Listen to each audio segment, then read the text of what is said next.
So I'm Danielle Cannon. I'm a licensed clinical social worker in both Washington and Coeur d'Alene, Idaho, or in Idaho. My office is in Coeur d'Alene, Idaho. I'm in a private practice and work predominantly with adults who have experienced all kinds of different trauma. Practice as a EMDR practitioner, somatic practitioner, and then I'm a yoga teacher in my spare time, and I used to do kickboxing until I got old, and so that's kind of me. Graduated in '04 with my master's degree, 2004, which I just realized I'm going to have my master's for 20 years next year, which is crazy. Um, and I've known Chris. Gosh, I was thinking about that last night. Like, I think we've known each other well since 2010, so that's a really long time. Yeah. Yeah, so I've done a lot of different things in my life. I went full-time private practice about 3 years ago at the end of 2020. But I've done lots of work with administration, consulting, lots of trauma training, kind of all over the Northwest, and kind of retired from all things public mental health and doing the two things I love, training and working with adults with trauma. So I think that's kind of sums me up. I too, I guess I should say, I too have had some pretty big things in my life to overcome, especially in the last about 10 years. And I tell all my clients, everything I try, I've done myself, or everything I recommend or things I do in my practice, I've done myself. So really believe in this, I'm not just talking the talk, I've walked the walk. So yeah, that's me in a nutshell. All right. So when we talked this morning, we talked a lot about the fact that when the body doesn't feel safe, the mind can't do its best work. It's really hard to move through and to recover through trauma of any kind when we aren't fully connected with our body. And so we're going to show a quick video now, and that video is hopefully going to give us a good introduction to that. So here we go. And are you seeing Peter Levine at the moment? No. Seeing a YouTube video? Okay, let me see if I can share a different window then. Let's try this. Where did my share button go? Share screen. Had this worked so easily for me earlier. So here's this. Here's Peter Levine. I'm going to share this screen and make sure we have volume. Okay, here we go.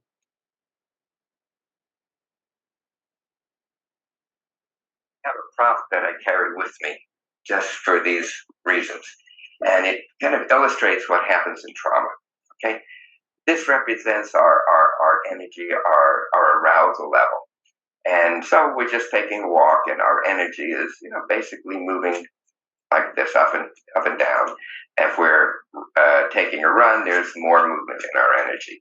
If somebody's chasing us and threatening us, then our energy is really excited.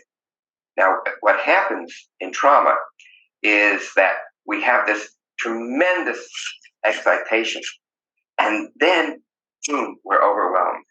This energy becomes locked. It becomes stuck in our bodies and our nervous systems. When this arousal, this activation, this hyperarousal doesn't get released, it leads to all kinds of symptoms, not only the classic symptoms of PTSD like flashbacks and nightmares, which Ray experiences, but to many physical sensations, physical symptoms, chronic pain, chronic stiffness in different parts of the body. What is the key to resolving trauma? First, we have to recognize that trauma has emotional effects. It has a cognitive effects. But primarily, it's a physiological process. And until we begin to resolve it at the physiological level, it's not possible to resolve the emotional and the meaning issues that that traumatized people have. One of the conundrums in trauma therapy is that therapists are trained and are usually very good at being empathic. And with many clients, that really helps them settle enough to be able to work with their issues.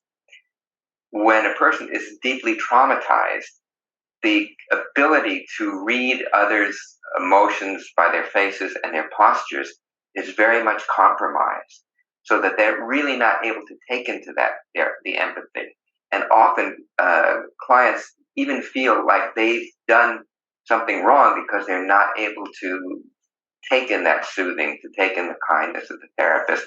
And then equally, the therapist is often very frustrated because they don't know why what they're doing isn't working.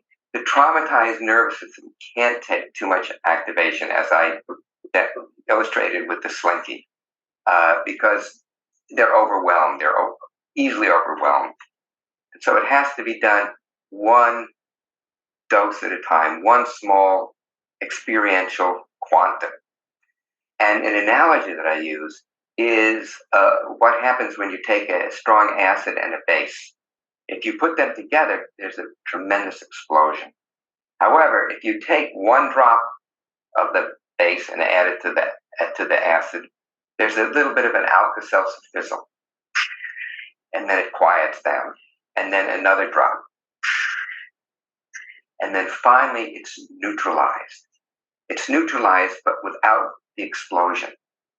And this is what you see with Ray and with traumatized clients in working this way, is that they come to rest, they come to equilibrium, and their life energy is restored to them. And for me, any trauma therapy really isn't successful until the person regains, reowns their life energy and lives within their life energy. Okay. Can I say one really quick thing about that video before we get started? Absolutely. So Dr. Levine talks about Ray, and if any of you guys ever follow Peter Levine's work, he has this tremendous video about a soldier named Ray and the incredible work he did to help him in discharging and recovering from trauma. So that's who he was talking about. If you Google Peter Levine Ray video, it should be easy to find. So just wanted to say that. Wonderful. And it is an absolutely astounding video that shows how he is able to help allow that person to really physically move through and use his body to move through that release of trauma. Okay. So here's the thing is that, not all stress is necessarily bad, right? Like we need some stress in our life. But it's when it's too intense and lasts for too long, which happens when we're following a massive disaster, then we as helpers can really become burnt out. And what does burned out look like? It looks like anxiety. It looks like panic. It looks like anger. It looks like depression, right? These are the things that happen when we are too stressed for too long if we haven't paid attention to what's happening in our body. So when we have an actual stressful event, or as we talked about earlier, even an imagined one, a heard one, a remembered one that's remembered on the sensory level, then our brain is triggers our kidneys, our adrenal glands to release cortisol in varying levels. So that cortisol can be released on the level of a smaller hit, like in everyday stressors, or it can be released in a bigger hit in the case of the absolute flood of adrenaline that makes us, flip our lid. And the effects on our body are pretty astounding when you think about it, but shouldn't be very surprising, right? So when we start at the gut level, we can remember that we will end up with, irritable bowel or other similar conditions. So that, of course, that everyone's favorite effect of stress is, constipation followed by explosive diarrhea. We stress. Same thing with reflux. When we have a delicious lunch and then we're still eating it hours and hours later, or when we lie down at night because it's coming back up in our throat because our system is so tense, right? Respiratory issues, cardiac issues, headaches, backaches, inflammatory conditions, chronic fatigue. These are all things that are related to that stress cycle. And the crazy thing is that the part of the brain, the hippocampus, that is supposed to help to shut off the stress release cycle is actually one that's most affected. So these are some of our brain cells, right? You'll see that in normal conditions, we have these beautiful trees, right? It was really cool to see the tree slide earlier because it looks so much like this is, our internal earth, right? And our internal connection. And we're supposed to have all these brilliant connections between the cells that help to convey information. But when they are bathed in cortisol, when they are bathed in the stress chemicals, then we're going to find that they do a pruning. And, people are like, wow, how do we fix that? And can we fix that? Well, yes, we have neuroplasticity. And it used to be that people would say, oh, we should do mental exercises and this, that, and the other. Well, the number one thing that actually helps is movement. It's movement, it is connection, right? So movement and relaxation of the body. So I didn't mention earlier that after 9/11, they did a survey of people to find out what actually helped for people to recover. Guess what? It wasn't cognitive behavioral therapy. It wasn't, psychoanalysis. It was massage. It was acupuncture, right? It was yoga. It was EMDR, which is a type of therapy that involves bilateral stimulation or differential attention, to past and present, that helps to actually talk directly to the limbic system. So, appropriately applied, of course. If you're not trained, don't be going out there and doing it with people. But if you're trained in it, it's really helpful for recent events and for chronic events. So what really helps is the stuff that's going to go to the body. And so what happens is that if our amygdala remembers anything in any of the realms that are in that left-hand column of the causes, and of course trauma and all of these direct things, the brain perceives threat even if there isn't any. And if our body is holding on to it, then we're going to see all of those things on the right. So the more we can do. Chris, really quick, I'm sorry to interrupt. Did you want to put your PowerPoint back up? It's still showing the YouTube video. Oh, well, shoot. I'm looking at my PowerPoint video, so that's funny. Thank you. Yeah, sorry to interrupt. Oh, I'm glad you did, because I'm like, do. Okay. So here are the slides you missed. The stressed brain cell compared to the healthy brain cell, Washington cortisol. We can change that. We can grow them back when we pay attention to what our body actually needs, instead of having to develop all of these things. How do we do that? Well, we do things like grounding. You've probably seen this before. This is one of the most simple ways to get grounded, is just to start to notice things in your environment that bring you back. For example, right now I have my shoes off so I can be grounded and my feet on the floor, very well connected, right? I can do the grounding. We can do breathing, and we can bring it internal by starting with just even noticing what's outside of us. These are some of the things that I do personally, right? So one thing is breath work. And so we talk about, any form of breathing that is really helpful for you is going to be helpful overall. We have things like, doing really intentional breath. And again, if we can breathe out more, intentionally, then we make space to actually be able to draw on the breath. And that's me outside, by the way, in one of my favorite spots. I'm by a spot that I call the Crying Rock, because when I moved to Spokane in 2000, that's where I would go to grieve the loss of my grandmother just before I moved here. And I loved it. It was a beautiful place to be and to get recentered. So we're going to talk about a variety of exercises, but in, the gist of all of these is to ask yourself really, like, where am I now? This is that pause. Remember, we pause, breathe, relax the body, but first we have to notice the body. Where am I now? What's happening now? What's happening in my body? What does my body need? And then we can do some of the things that will help. When I talk about gratitude, it's not just sort of Pollyanna, oh, I have all of these things, so I should feel great. It's more like truly being able to say, thank you, body, for carrying me through this work, through this day, right? It's really about, just noticing the exceptions. It's, I mentioned Mr. Rogers earlier, but because Peter Levine is my Mr. Rogers, right? But it's like what Mr. Rogers' mother told him, that whenever you look at disaster, look for the helpers, because there are always helpers, right? It's that idea that if we can look for the exceptions and also send our body signals of safety, either from an intentional thought, an intentional practice, or connection with others, then we can begin to be more centered in our body and ready to go out and meet the world. Danielle. Okay, so one of the things that's really important for trauma, so going back to the slinky example, and I'm really wishing I had a slinky right now, so I'm very visual, but when Dr. Levine was showing the slinky, and like like movement, like normal movement like this, but then in a traumatized brain, how it's going up and down and up and down. So I think in the last presentation, Chris, you talked about the shake. Yes, it did. So like when the slinky is going really, really strong, trauma doesn't have a timeline, right? The trauma slinky will keep going and going and going and going well past the tragedy.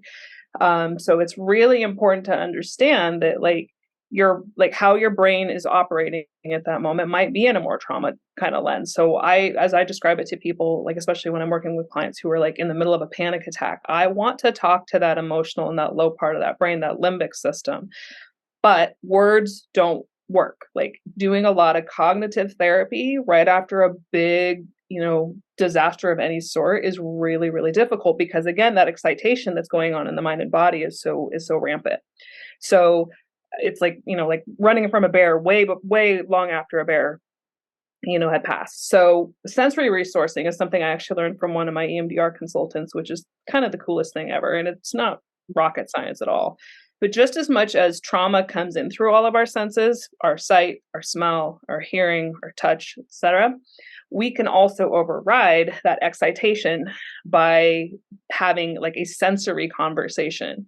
So Altoids, the reason why that's on there, I will actually have a 10 of them in here where like if somebody looks like they're about to go into a panic attack as they're like processing or working through or whatever, or who knows what's going on, we'll give them Altoids. And what happens for any of you who know Altoids compared to like just a simple peppermint are very strong, right? They're called the curiously strong mint for a reason. So they will override that system. I have a nurse client I used to work with who would use warheads. I've never actually had a warhead. They kind of scare me, but warheads, I guess, are really sour.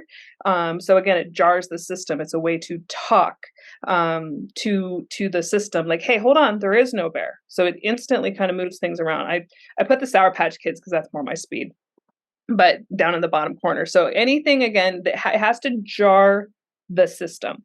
Yeah, now I know it's therapeutic. Yes, candy is therapeutic, just only for really strong stuff. Essential oils next to that. So like again, smells. So I have a whole host of different kind of smelly objects in my office that are all pleasant in my opinion, but not all like lavender, it doesn't work for everybody. And people will be like, oh, smell lavender. No, like you have to find something that will help kind of like the picture just a moment ago of the crying rock, like that I bet has an immense sensory experience. So like if there's a way to have a smell that can like remind you of something that is a positive experience. Music, another one, again, because it's coming in through our hearing, if you can listen to something or meditation that can kind of, again, bring your system back online, so your frontal lobe's back online. And these can all be done together. Ice packs. So we have over here, like there were Arrowhead water bottles and they were shaped kind of like a figure 8. They were like the big ones. And you freeze them and they are perfect for putting right behind the neck. So if a person was in a kind of panic sort of state, if you override the system by really cold behind the neck or behind the ears or in the hands, it will override that system and it will take again that slinky and it will at least slow the slinky down. So we have the shake still happening while your limbic system is regulating. Okay. You can't see this. What's next to it? Water. So, like a water bottle or, like something really cold to drink. Lukewarm water will not do it. Or tea, but, you have to be careful with tea because, yes, we want to jar the system, but I don't want you to drink boiling water because that's going to cause other traumas. So something that is, again, just going to sensory give you a taste, but then also the warmth. Weighted blankets, the age-old weighted blanket. I have one, I'm looking at it right now, and they come in all different styles. The reason why those work is, again, it's sensory to resource the body to slow down that dysregulation. Danielle, can I say something about weighted blankets? Yeah. One of the coolest things that our fire department has done is started a program in conjunction with the Isaac Foundation, which is a group of people who specialize in autism spectrum disorders. And so our fire trucks in our town all have a weighted blanket on them so that when we are responding to individuals with autism spectrum disorders who are feeling really dysregulated and frightened, they have a weighted blanket that they can use to help them to calm that person down as a patient. Mhm. Yeah, they're pretty amazing. I tell clients all the time that, like when you think about trauma in general, again, back to that big excitation that's going on in the mind, like if you were in your office right now and it smelled really bad and it was like 2 degrees and you're sitting in a metal chair and I have a really high pitch awful voice, you would not be taking any information in that I'm giving you, because your frontal lobe would be offline, because your sensory system would be so overridden, right? So we want to have a place that has calming sensory experiences for that person. That's I have overhead lights and I never turn them on because they will put me into an override sensory system. So I think next slide, unless there's any questions. I saw there was a couple things in the chat, but I didn't know if they were related. Mhm. So, can you see the next slide with a picture of the person with their hands? Okay.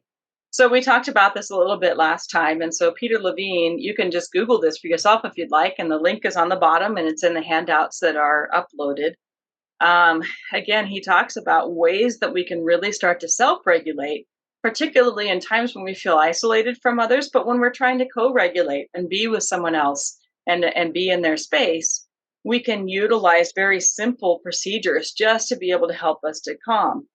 And if you just want to practice the second one by putting one hand over your heart center and one hand over your belly button, and just take a moment to gently breathe into that.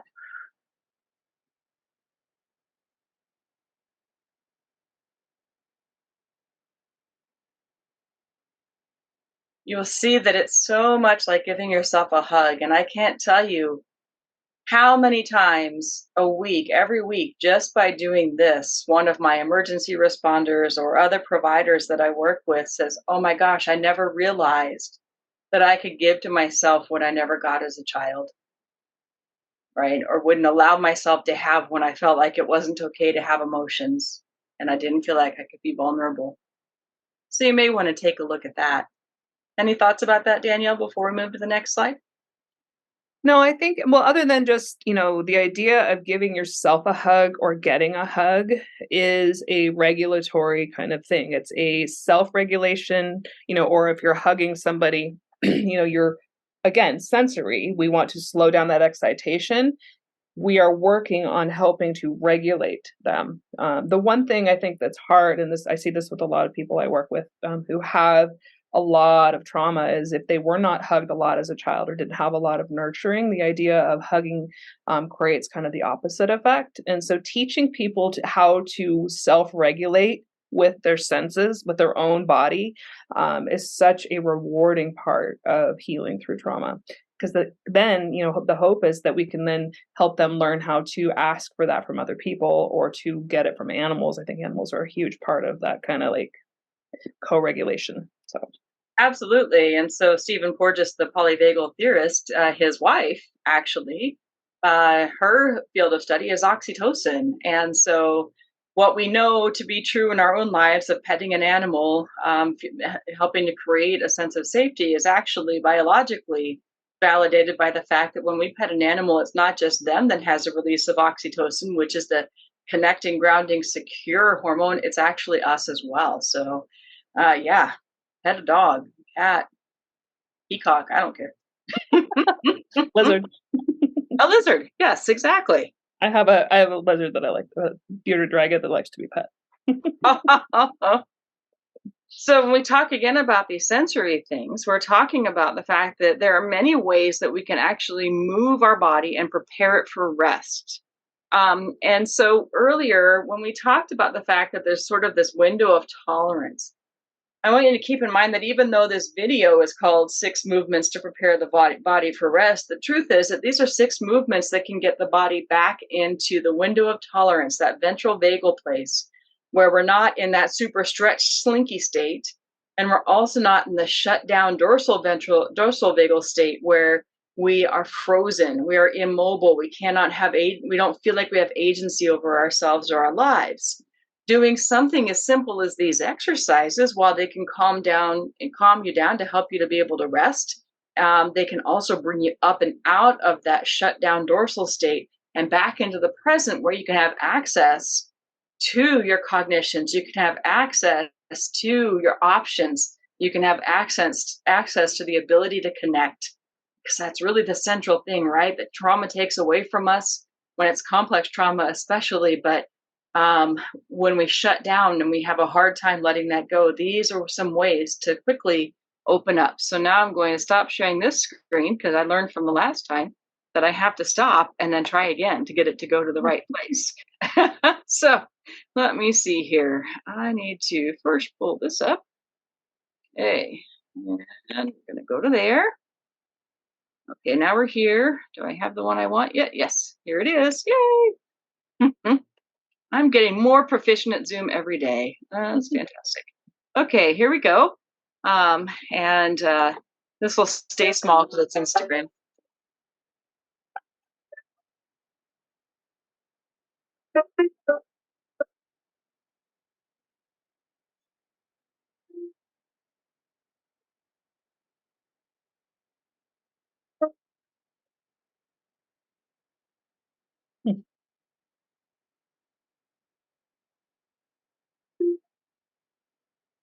Go ahead and move yourselves if you need it.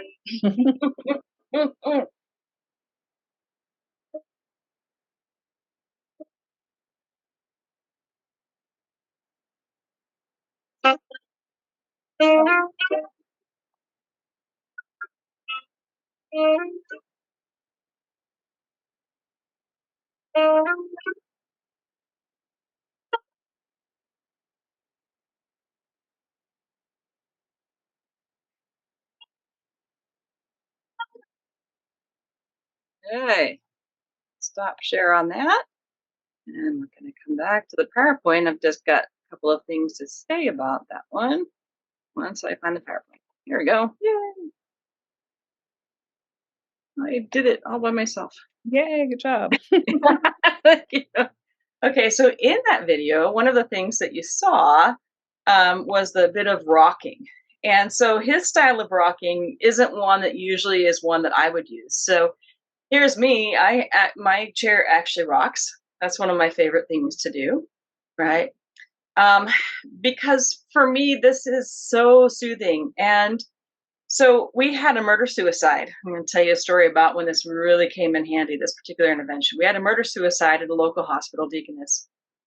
And in this situation, a peer support team that I work with and I were asked to go and do a series of diffusings, which is meeting with people as a group to help them to understand, to share if they had anything to share, to be able to give them permission to do what they needed following there, and advocate for them to get to go home if they needed to, take time off if they need to, and also to make sure that they were safe going home and being at home.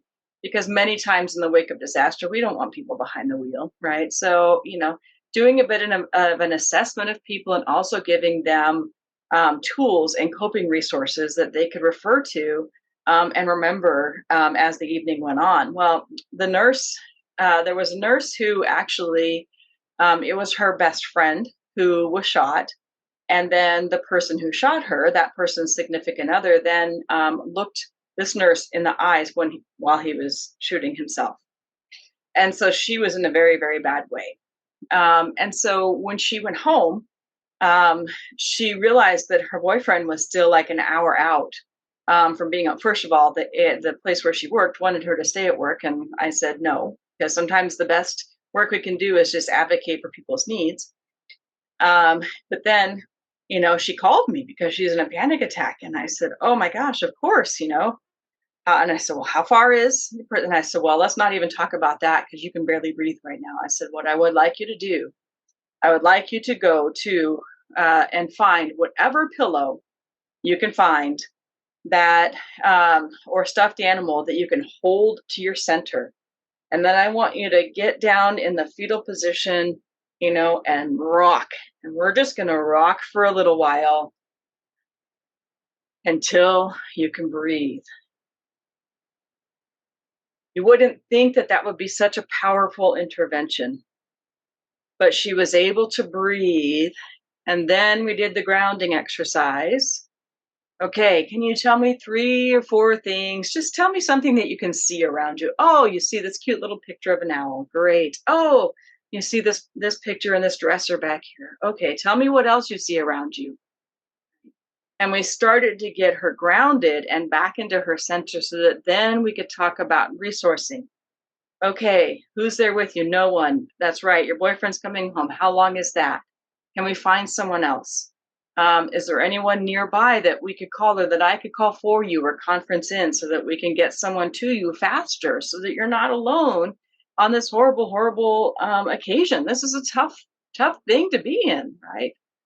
So, we can use these things in very, very critical situations, and we can also use them in the micro moments so that between clients, between meetings, when we are in the midst of our work, we can do all of these micro things, right? We can do all of these small activities in really, really challenging times and in times that were, where it's more, just our normal day, but we find ourselves tensing up, even though, as Danielle said, the bear's not still chasing us. There's no bear here.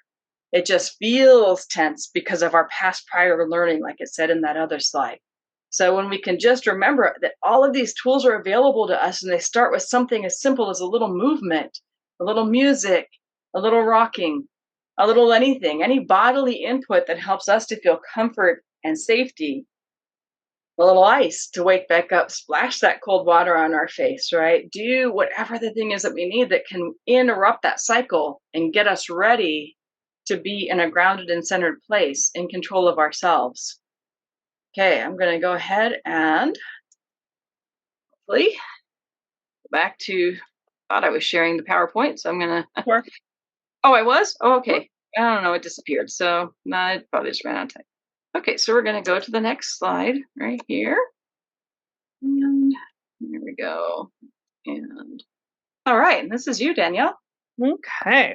So, again, I mean, when you can help the body come back down with all of the different movement and sensory kind of things, then, there's easier ways to talk and to be able to comprehend what's going on and work through some of the whatever's coming at you. So one of the things to cultivate resilience, and this I know was on the other PowerPoint, the idea of safety, capability, and lovability.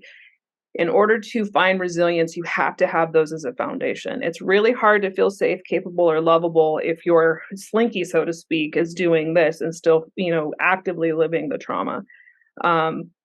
So that whole hand model of the brain, the neocortex upper brain activation, which is right here, we need that to be able to be regulated and online so that people can then work through trauma.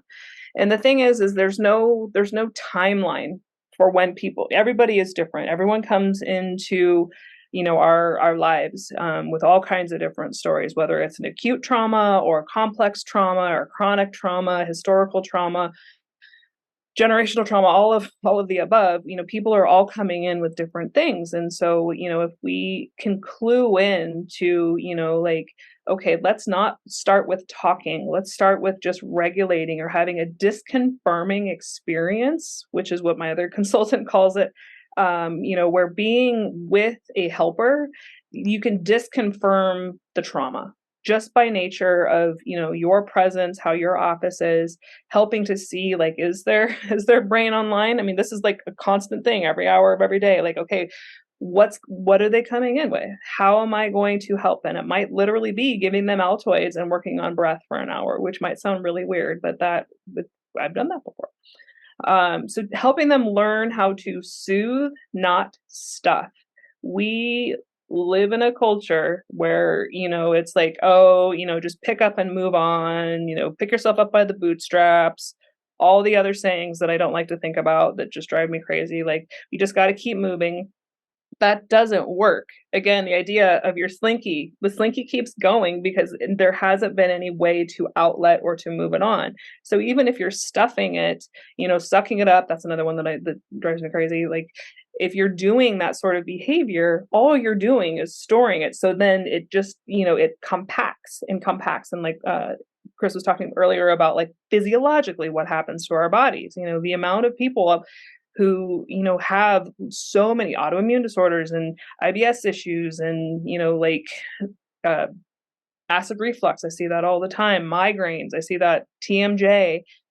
Those are all symptoms of stuffing, among many, many, many, many, many others. Those are just some examples. So understanding that people are going to heal in their own way, but it takes time. It takes time. I mean, true EMDR, eye movement desensitization and reprocessing, which is the #1 evidence-based form of therapy for trauma, approved by the Department of Defense and the VA among every trauma professional out there. Like that is the fastest form of trauma therapy. And, I'm working with clients on and off with EMDR for years because it's a lot of work. I mean, you can clear targets in 3 to 5 sessions, but your system has to be online to be able to do any of the good trauma work. And I put community-based trauma-informed approach in here because really it's the community, whether it's, the city or the agency, or, we can go as micro as we want to, but, like how do people approach trauma? If you ask somebody who's just been through something, how are you? And they say, fine. Chances are they're not going to be able to be like, oh yeah, I'm not doing fine, but can you just hold space with them? Like give them you're not necessarily doing anything other than, I hope that they're doing better, and it's okay if they're not. We don't just move through trauma immediately. The Body Keeps the Score, which I don't know if you mentioned, but one of my favorite books, it talks about, how people heal from trauma versus how they don't. And when it's stores, it's because of the, pick up and move on and culture, get back to work and do all that kind of stuff. And, I think back to like when everything was in lockdown with COVID and like people were all shut down and, didn't want to leave and stuff. And, like if your community, your work was not helping to kind of get you back in action and stuff. I mean, so many people have developed some kind of social anxiety and agoraphobia because of all of that, because nobody was looking at, that we all take time to heal. We're still working on that. What am I talking about? So the next bullet point, cultivating resilience, music, movement oriented therapies such as yoga and dance. So, I'm watching this new, sorry, my brain's tired.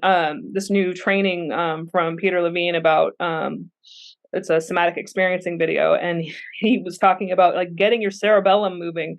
All that means is like what was talked about earlier with the rocking or the music and movement at the same time. Or one of my favorites in yoga, and I know not everyone loves yoga, but if you don't, you should. But one of my favorites is this is a yoga movement for those who don't like it. Like you lift your arms as high as you can. When I teach yoga, I actually do this and I love it. So you lift your arms and you're standing as tall as you can and you're holding everything super, super, super, super tight. So everything right now, all the pain, all the trauma, all the anger, all the angst, everything is in my fist. And then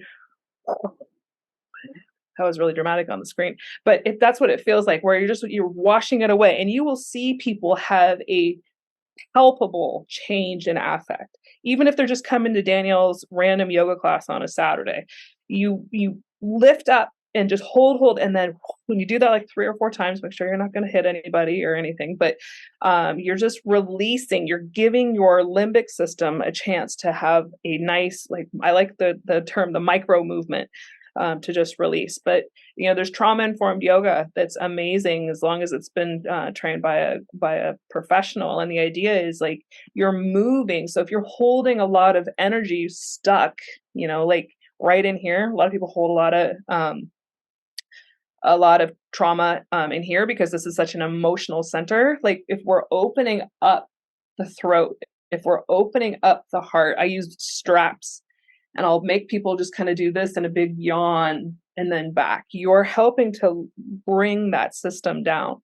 Being able to have your finger, like there's so much energy that can be released through fingers, and like Sloppy fingers in my yoga classes don't work. I want to see the strong energy, because even if they don't have trauma, like we're moving stuff through. It's just awesome. Like there's a video of doing this, and I've actually taught my kids how to do this, where like if they're really anxious or like they have to do a presentation, like they'll look like this before their speech, and it actually helps move energy through. So we want that.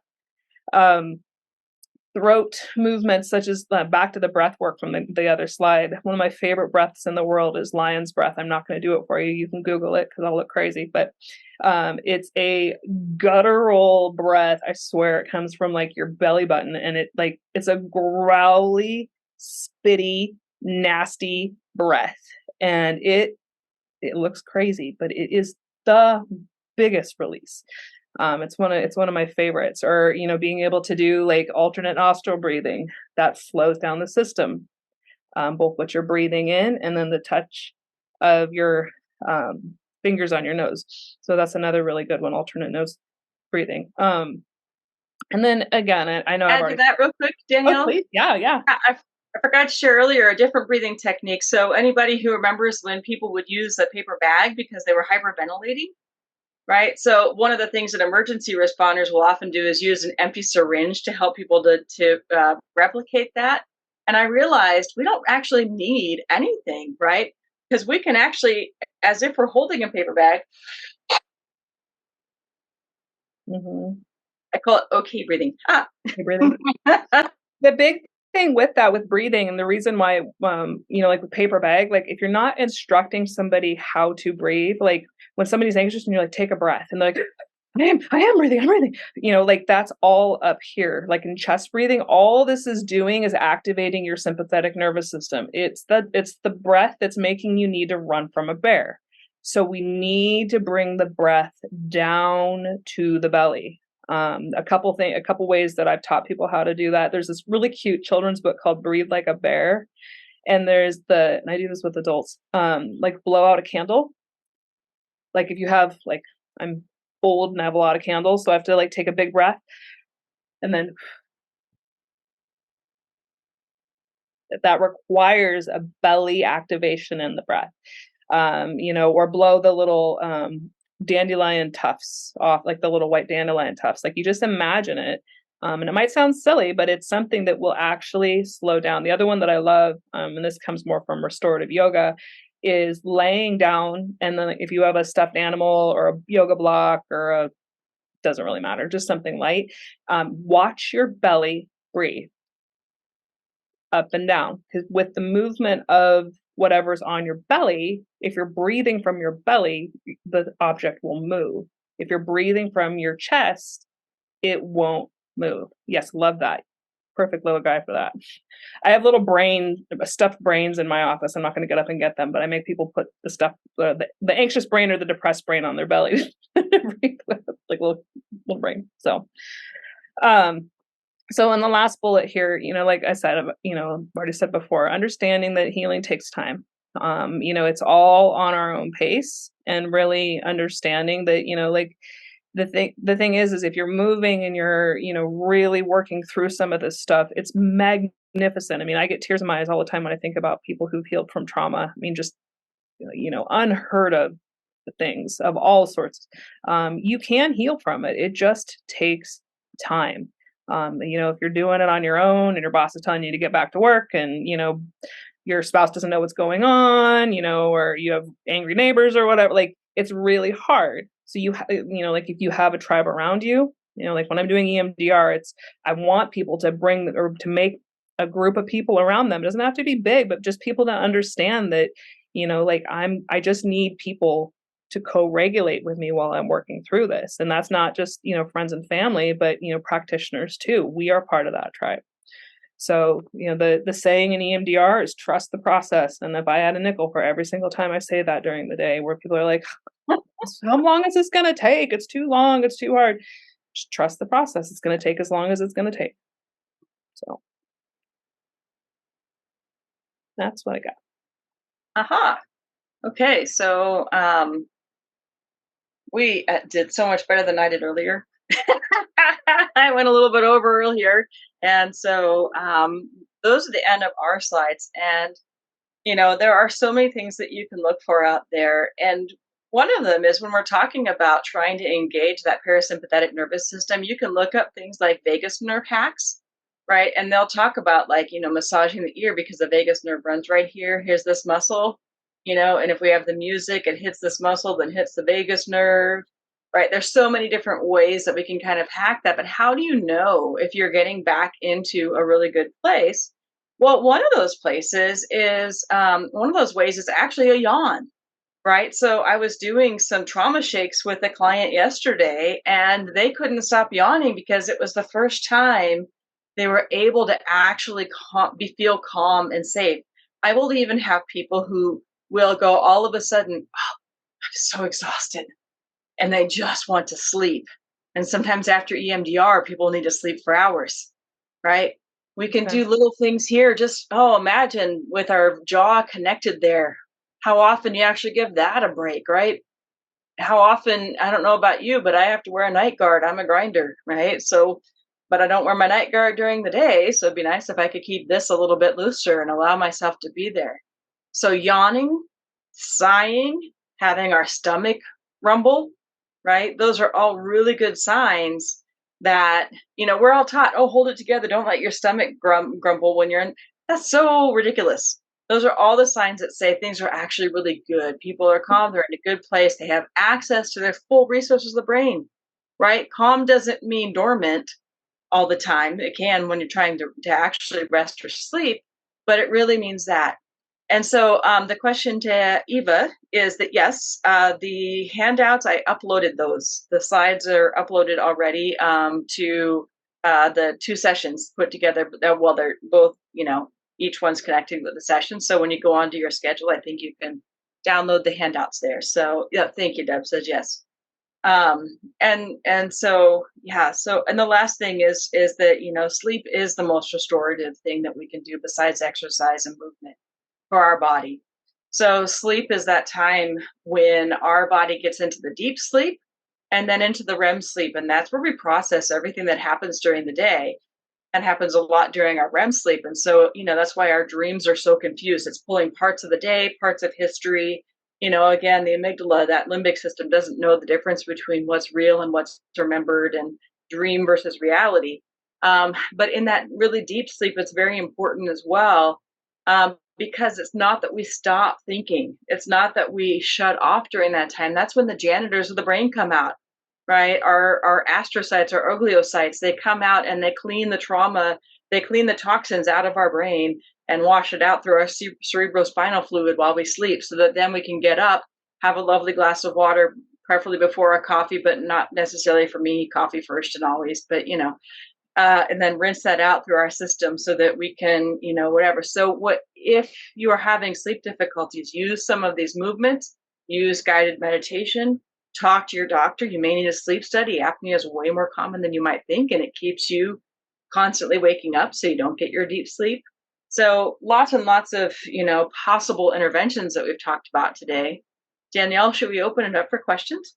Yeah, I just have one other quick thing about sleep, and I actually wish I would have made this into a slide. So I explain, especially for people with trauma. So again, back to the slinky, and if it's moving like this, it doesn't just stop moving like that at night. So I draw like a bell curve. And a lot of times, like with our busy lives and stuff like that, if you're already a slinky and then you drink a lot of coffee, and I like coffee too, but you drink a lot of coffee and you're checking your social media and you're at work 10 hours and you don't have any downtime, then the peak goes like this, up and down. So not early, or so fast rise, fast go to sleep. And when you're doing that, your system does not have any time to come back down.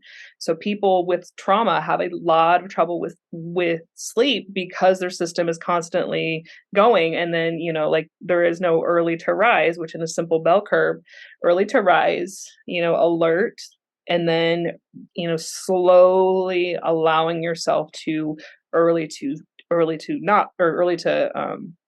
Good. fall, early to rise, early to fall, but not fall. So, so being able, like guided meditation, one of my favorites is, it's called Relax by Yogi Brian. You can find it on the podcast app. I adore him. Even for people who don't like meditation, it's amazing.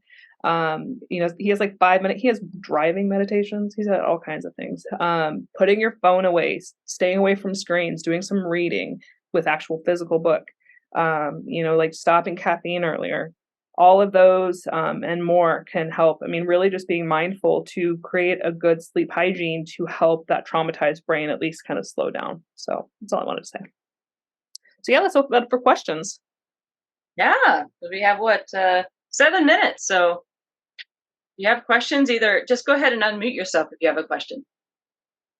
I have a question. Yes. So, let's say, how? I guess I'm trying to ask, what would the different, or what's the biggest difference in approach to somebody who, let's say, somebody who just experienced the trauma, it's very recent, versus somebody who's like been in that fight or flight for a decade or more, right? And that just never processed the trauma, and they're still in it, and they react to everything with that fight or flight type response. Yeah, absolutely. Well, we can both add our 2 cents worth. So when someone has just experienced a trauma, one of the things that I actually love to use EMDR for is the recent event protocol. Because through that EMDR, we're actually talking to the limbic system a bit. We're replicating the things that you don't get in sleep, right? So when you've had this event, like we talked about earlier, you're not going to sleep right away because you don't want to. You don't know if the saber-toothed tiger is bringing its family back to the cave. It usually takes 72 hours and up to even 3 weeks to fully re-regulate, right? And so we can do things like exercise. We can do things like being in groups because you're safer in a group than you are by yourself, right? So connection is important. So we can do a lot of things that are like sort of in that immediate term. And with the EMDR, it's simply utilizing the bilateral stimulation to desensitize. We're not asking someone to go way back up into emotion. We're actually just trying to stabilize and calm the system so that the slinky gets a little bit more chill, right? But when it's been chronic and it's over time and it's been held in the body and that fight or flight is just there, it's so hooked because we have either one or more traumas that if we've been hanging on to, it means we never got a chance to process it. We never got to run through it with the help of, connection and supportive, validating people who we can be vulnerable and safe with, right? So when we don't have a chance to process it, that's when it really gets stuck. And it's going to take longer to untangle that. My clients talk about feeling like I just took a really messy ball of string and I'm kind of helping to make sense of things as we go. It's a much faster process for a single trauma than it is for either complex or long-held trauma. Danielle? Early intervention is absolutely key. I mean, even if people have a history of complex trauma, that is that kind of that ball of stuff that needs to be worked through. The RTEP protocol through EMDR is amazing. But even if you're not trained in EMDR, again, like finding ways to help, like these are more the acute single episode kind of things, like helping them in shaking and however that looks, like helping them re-regulate their brain. I teach so much about the brain. I tell people session 1, like you're going to learn about your brain. So, like early intervention, not expecting people just to like pick up and keep going, especially after something just happened. But then again, back to complex, understanding that, like healing is possible. Neuroplasticity, I mean, our brains fire and wire together and can change. So giving them hope, showing them that they're capable. I mean, I love giving book examples to people like, Surviving Survival, one of my favorite resilient books, because people can overcome this stuff. It just takes time. So, but early intervention when there's a trauma, old or young people, they're all in between. Thank you We have both. time for one. You're welcome. Mahalo. Yeah. So we have, I think, time for one more question. If anybody has one. Okay, well, our handouts are there. They have our email addresses on them. They also have the information.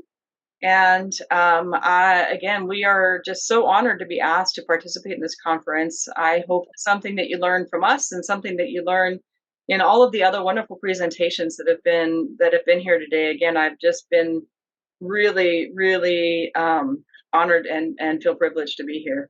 Thank you. Me as well. Mahalo. Mahalo. Thank you so much. I feel a little more calm going into our last session, so thank you. It's really super Okay, helpful. good.